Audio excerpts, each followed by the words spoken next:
Old pension हमको मिलनी चाहिए कि वही देश पे राज करेगा जो ओपीएस की बात करेगा। सबसे बड़ी अगर मांग है रेलवे कर्मचारियों की, नहीं राज्य कर्मचारियों की, केंद्र कर्मचारियों की, तो ये 2023 का जो अंतिम साल चल रहा है इसमें एक ही मांग है युवाओं की, क्योंकि 2023 में लगभग 80% ऐसे कर्मचारी है जो एनपीएस में आते हैं। तो इन कर्मचारियों की एक ही मांग है कि हमको ओल्ड पेंशन मिलनी चाहिए। तो ओल्ड पेंशन के लिए ये किसी छुट्टी लेकर नहीं आया, ये केवल अपनी मांग है। और सबसे बड़ी सब छुट्टी रहेगी, खुद का मैं घर से बोलने को मैं एनपीएस से जुड़ी हूँ और मैं हम स्ट्राइक पे जाएंगे, खुद का छुट्टी ले देंगे और हम स्ट्राइक करेंगे और एक और का भी जाम करेंगे। है कि 1974 में इंदिरा गांधी जैसी जो मजबूत सरकार थी, वो भी एक 74 की जो स्ट्राइक हुई थी, रेलवे स्ट्राइक, उसके बाद वो गिर गई थी। तो जब इंदिरा गांधी जैसी मजबूत सरकार गिर सकती है तो ये तत्कालीन सरकार क्या है?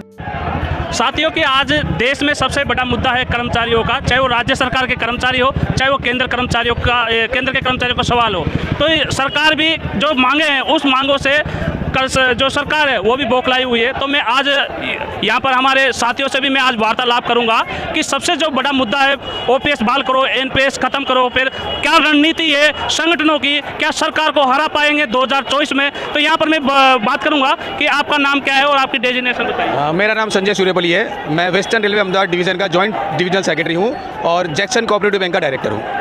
देखिए कि सबसे 4 बड़ी महारैलियाँ हुई जिसमें 10 अगस्त को दिल्ली के रामलीला मैदान में बड़ी महारैली से कर्मचारियों में एक विश्वास पैदा कर दिया है और सरकार को एक डर बिठा दिया है कि आने वाली जो युवा है, जो एनपीएस कर्मचारी है, वो ओल्ड पेंशन के लिए जो वोट करेंगे वो सरकार ही बनाएंगे। तो आपका क्या कहना है ओल्ड पेंशन के लिए? बिल्कुल सही बात है आपकी। जैसे कि हमारे ऑल इंडिया रेलवे फेडरेशन के महामंत्री कॉमरेड सी गोपाल मिश्रा जी ने आह्वान किया था, जैसे आप खूब बता रहे हैं कि हमने अभी कुछ महीनों पहले ही दिल्ली रामलीला मैदान में इतनी बड़ी महारैली की थी जिसमें करीबन 1.25 लाख से ज़्यादा रेलवे कर्मचारी और स्टेट के और अन्य कर्मचारी लोग शामिल हुए थे, जिसमें हमारा एक ही नारा था, एनपीएस गो बैक। एनपीएस को हटा के हमें ओपीएस को लागू करना है और इसके लिए हम लगातार संघर्ष कर रहे हैं। वेस्टर्न रेलवे एम्प्लॉयज़ यूनियन, हमारी सीआरएमयू सेंट्रल रेलवे, हमारी मजदूर यूनियन और तमाम affiliated union all India railway federation से पूरे देश में हमने एक मुहिम सी छेड़ रखी है।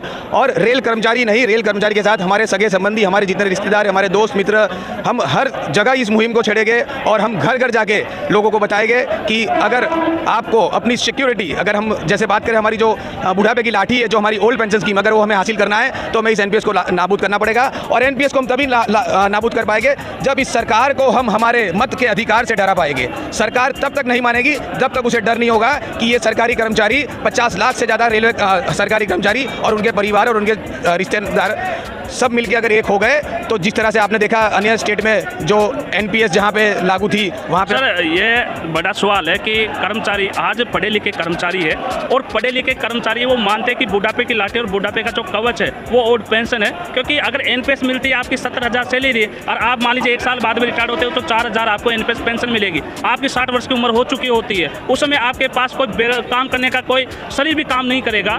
तो सरकार कह रही है कि हम ओल्ड पेंशन नहीं देंगे, जिसकी उसमें संशोधन करेंगे, ऐसे सामने आया है। तो क्या आप संशोधन को मानेंगे या प्योर ओल्ड पेंशन लोगे? हम सरकार के किसी भी छलावे को नहीं मानेंगे। हमें जो ओपीएस जो आज मिल रही है वैसी ही ओपीएस हमें भविष्य में भी चाहिए। हम सरकार की किसी भी इस तरह की मतलब जो हमें लुभावना जो ये बता रहे हैं हम इसको नहीं मानेंगे। हमें जैसी ओल्ड पेंशन स्कीम आज है वैसे ही भी हमें हमारे युवा साथियों के लिए चाहिए, जो आज करीबन 6 लाख से ज़्यादा रेलवे कर्मचारी है जो एनपीएस में है रेलवे में। ओल्ड पेंशन के लिए ऐसा संगठन क्या करे जिसके लिए वो विश्वास करे कि मैं ओल्ड पेंशन के लिए हम अगर हड़ताल के लिए अगर हमारे सेनापति या संगठन के नेता अगर कहें तो हड़ताल पे जाए, तो ऐसा क्या विश्वास दिला पाएंगे?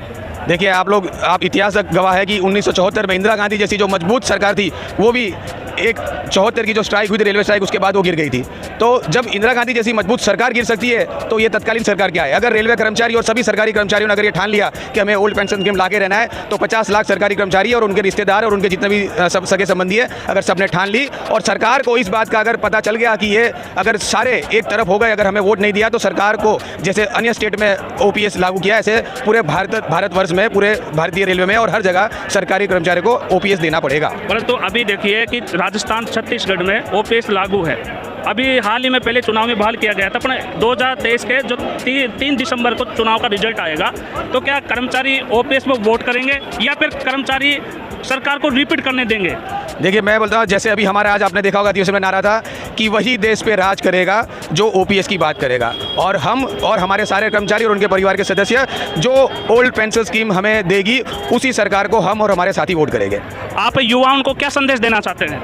युवा को मेरा यही संदेश है कि आप लोग एकजुट हो और एक चेन बनाइए, और ऐसी चेन बनाइए कि हजारों लाखों लोगों को उसमें इकट्ठा करिए, अपने सगे संबंधी, अपने दोस्तों को, अपने साथी कर्मचारियों को, और सरकार तक, मोदी सरकार तक ये मैसेज जाना चाहिए कि सभी सरकारी कर्मचारी एक हो गए हैं, और अगर उन्होंने हमें ओपीएस नहीं दी तो इस बार सरकार का तख्ता पलट होना तय है।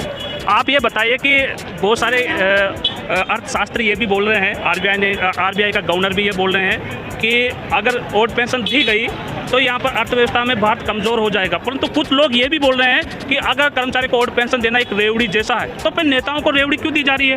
यही विडंबना है। ये सरकार जो है लोगों को गलत संदेश दे रही है और गलत बात समझा रही है। आप ये सोचो, हम कर्मचारी जो है अपनी पूरी ज़िंदगी रेलवे की सेवा हो या केंद्र सरकार की सेवा हो, तन मन धन से करते हैं, और ये सरकार हमें रेवड़ी नहीं दे रही है। ये हमारा हक है। सुप्रीम कोर्ट का जजमेंट है कि सरकार जो है किसी कर्मचारी को पेंशन जो दे रही है वो भीख नहीं दे रही है, वो उसका अधिकार है। ये सरकार रेल कर्मचारी और अनेक जितने भी केंद्रीय कर्मचारी हैं उनके हक को दोहन कर रही है, उनका शोषण कर रही है। परंतु एक मैं और बताना चाहता हूं, कांग्रेस सरकार को बहुत बड़ा मुद्दा मिल चुका है, और कर्मचारी को लुभाना भी है कि जहां पर ओल्ड पेंशन की घोषणा की जा रही है वहां पर ही सरकार पलट रही है, उसकी ही सरकार आ रही है जो ओल्ड पेंशन की घोषणा कर रहे हैं।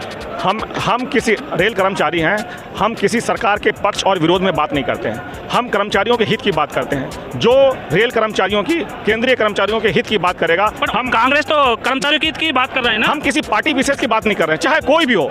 जो पार्टी खोल करके हमारे कर्मचारियों के हित की बात करेगी, हम कर्मचारियों का वोट एक मुश्त उनको पड़ेगा, चाहे वो भारतीय जनता पार्टी की सरकार हो, चाहे वो कांग्रेस की सरकार हो। मैं सार्वजनिक रूप से किसी भी पार्टी के पक्ष में नहीं बोल रहा हूँ। मेरा ये कहना है कि जो भी, ताकि मेरे कहने का तात्पर्य यही है कि कल डर हो जाए भारतीय जनता पार्टी सरकार को भी, एनडीए सरकार को भी, कि जिससे कि वो डर करके उनके अंदर ये डर समा जाए कि भाई अगर हम केंद्रीय कर्मचारियों को अगर अपने पक्ष में नहीं लें तो हमारी सत्ता चली जाएगी।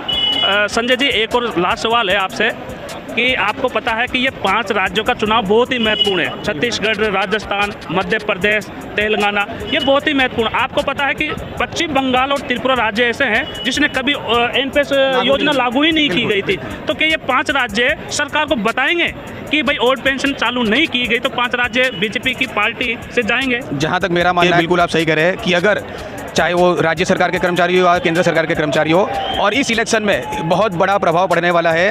अगर इन्होंने ओपीएस की बात नहीं की, जो भी राज्य सरकार ने, तो हो सकता है कि वहाँ तख्ता पलट हो, और जो सरकार ओपीएस की बात करेगी उन राज्यों में सरकार जरूर आएगी।